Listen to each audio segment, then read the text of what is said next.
Natera nga okyali ku Projan Media TV nkugamba oli muganda waffe w'amaanyi nnyo wa munda oli mukwano gwaffe oli buli kimu wane no ku Projan Media TV. Natera tubaagala nnyo mikwano gyaffe abali mu community ya UAE mwena Qatar, Oman, Jordan ne Saudi mwena tubaagala nnyo kubanga mukola omulimu gw'amaanyi nnyo.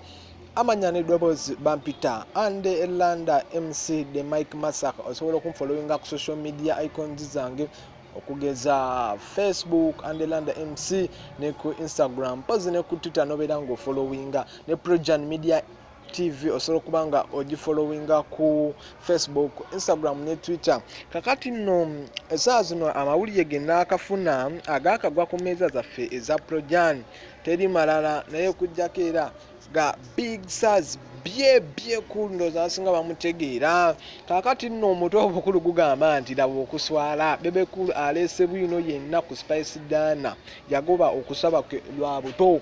Bebe Cool aswaziza Spice Dana n'amukunkumula n'amussa wali n'amugamba nti nno oli mwana muto oli muwala muto toyina kyomanyi mu industry sooka okule. Ayaya wulira ebigambo ebyo Senkulu bwa Gagameero wulira Senkulu bwa Gagameero Bebe Cool Big Size akakasiza nti yagoba okusaba kw'omuyimbi Spice Dana okumuwa kolabo y'oluyimba yamugoba mu lwatu n'amugamba nti sinza kuwa kolabo okyali muwala muto industry tonabagitegera bulungi obulamu netaga obukulu music yotanaba kukula bulungi nnyo.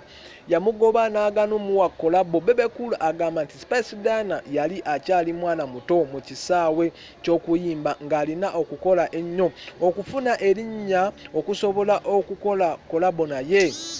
Wulira ebigambo binene bya Bebe Cool. Bebe Cool banaye yazaalaye mwana muwala ne Bebe Cool bannange kiki watukoze kino yamuzaalaye n'amugamba okyali mwana muto toyina kyomanyi mu kisaawe kya kuyimba obuliramu ddala tonaba natuuka ku point egamba kankole ne kolabo ne Dr. Jose Chameleone obuliramu ddala mwana wange.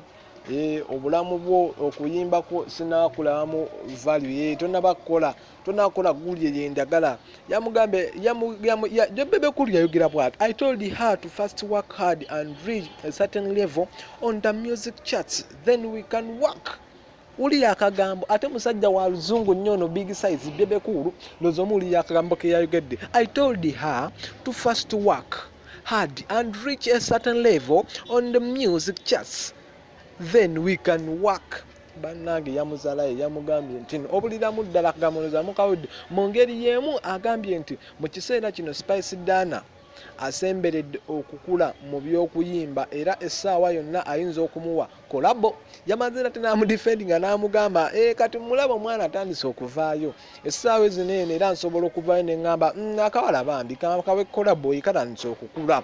Yamugambye bw'atyo mu ngeri y'emu agambye nti mu kiseera kino eno Spice Dana asemberedde okukula katandise okukula mu by'okuyimba era essaawa yonna ayinza okumuwa kolabo. Spice Dana alina kolabo z'ennyimba n'abayimbi ab'enjawulo omuli Omusheshe Spice Dana ne Ray G ke yakola ako ke bayita Omusheshe. Alina n'akalala kayitibwa Best Friends ke yakola ye ne King Saha. Alina n'akalala kayitibwa 32 Spice Dana era yakakola ne Weasel n'abalala. Wabula abamu ku bannayuganda bagamba nti ebigambo bya Bebe Cool bigendereddwamu kuswaza Spice Dana n'abayimbi abalala. Era nange obedda gye ndiko wano ngambagamba ebigambo by'oyo omukulu Big Size Bebe Cool mu kulaba okwange nze mbiraba nga bigendereddwamu just kuswaza ebigambo byo naberenga muganda wange byakuswaza Spice Dana mboziko n'abayimbi abalala. Ne wanino ffe ku Projan Media TV tugamba ebigambo ebyo si byaffe wabula byabo bennyini ababa babyogedde benkuleetedde. Spice Dana lere guli erye ne Bebe Cool eryakagwawo nate era munzikirize embeere nga ngenda baleetedde eggulire eddala wano ku Projan Media TV. Amannya n'eddoboozi bampita Ande Landa MC de Mike Masaka.